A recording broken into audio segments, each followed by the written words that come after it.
Dalam Bapa, Putra dan Roh Kudus. Amin. Bapa di surga, kirimkanlah Roh Kudus-Mu supaya mata, hati, perasaan, batin kami semakin terbuka.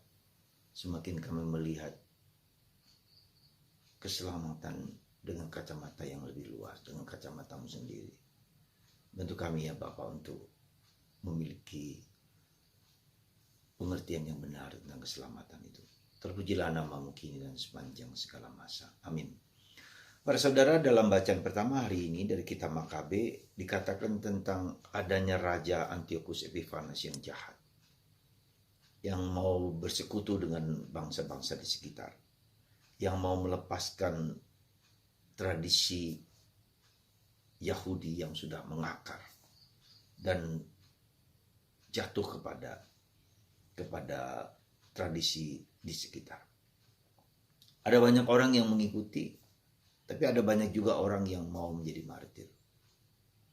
Saudara, saya mau mengatakan bahwa kerap kali Tuhan juga membiarkan kejahatan-kejahatan yang bahkan sangat mengerikan sekalipun, seperti Hitler, Nazi, atau Mussolini fasis, ya, atau di Spanyol pada zaman Raja siapa dulu tuh, ya, Franco.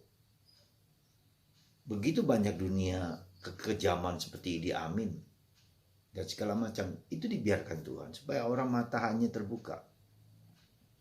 Kekejaman seperti di Gaza dihancur leburkan oleh Israel juga supaya mata orang terbuka, karena dengan cara yang halus tidak dapat, mungkin dengan cara yang keras, sehingga orang mata terbuka bahwa kejahatan perdamaian itu penting diperhatikan, kejahatan manusiawi, kejahatan hati nurani.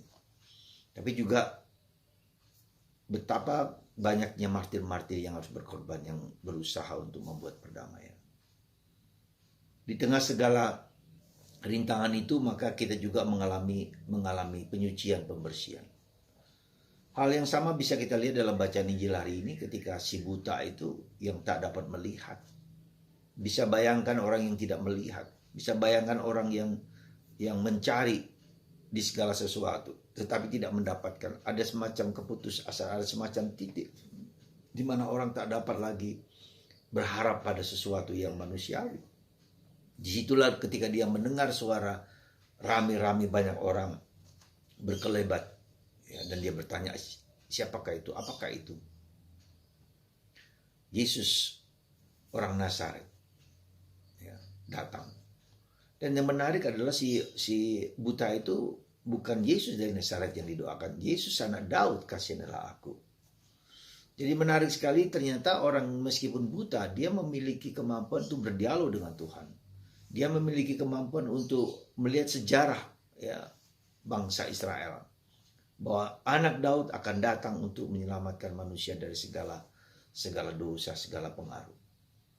Jadi saudaraku terkasih, mari kita melihat diri kita sendiri dalam batas kekurangan dan keterpurukan kita, selalu untuk berdialog, ya, berkomunikasi dengan Tuhan. Segala apapun kesulitan-kesulitan yang kita alami, kita mencoba berdialog, bertanya, ada apa? Dan Yesus mengatakan, imanmu menyelamatkan. Dan dia sembuh. Jadi ribuan orang yang datang itu hanya satu yang berdialog dengan Yesus. Hanya satu yang bertanya pada Yesus, aku mohon disembuhkan. Aku mohon supaya dapat melihat. Dan itu pula, jadi ketika ribuan orang tapi hanya satu. Kita juga ingat akan Matius, si orang pemungut cukai yang pendek itu. Jadi ribuan orang mengikuti Yesus, tapi hanya satu yang mempunyai iman akan Yesus. Yesus anak Daud, kasihlah aku, sembuhkanlah aku.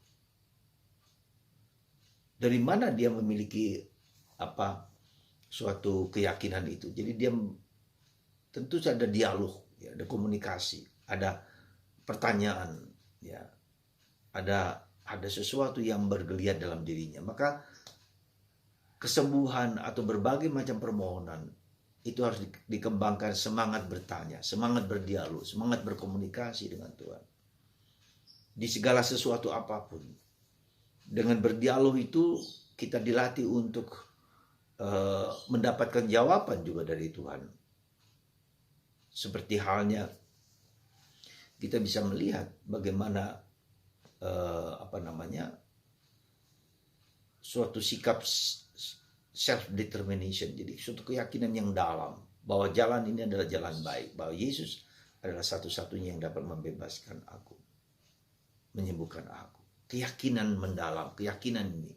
Kalau saya baca di dalam teks kitab suci, dan kita semakin menyadari keyakinan batin, self determination, bahwa Tuhan dapat dan bisa menyempurnakan apa yang kuinginkan. Mari saudara, kita punya jalan Yesus adalah jalan keyakinan, jalan penuh kepercayaan. Jangan takut bahwa jalan sekecil apapun, ketika dia merenungkan, bertanya, dan mohon supaya apa yang dia butuhkan, apa yang dia inginkan sungguh dapat terjadi.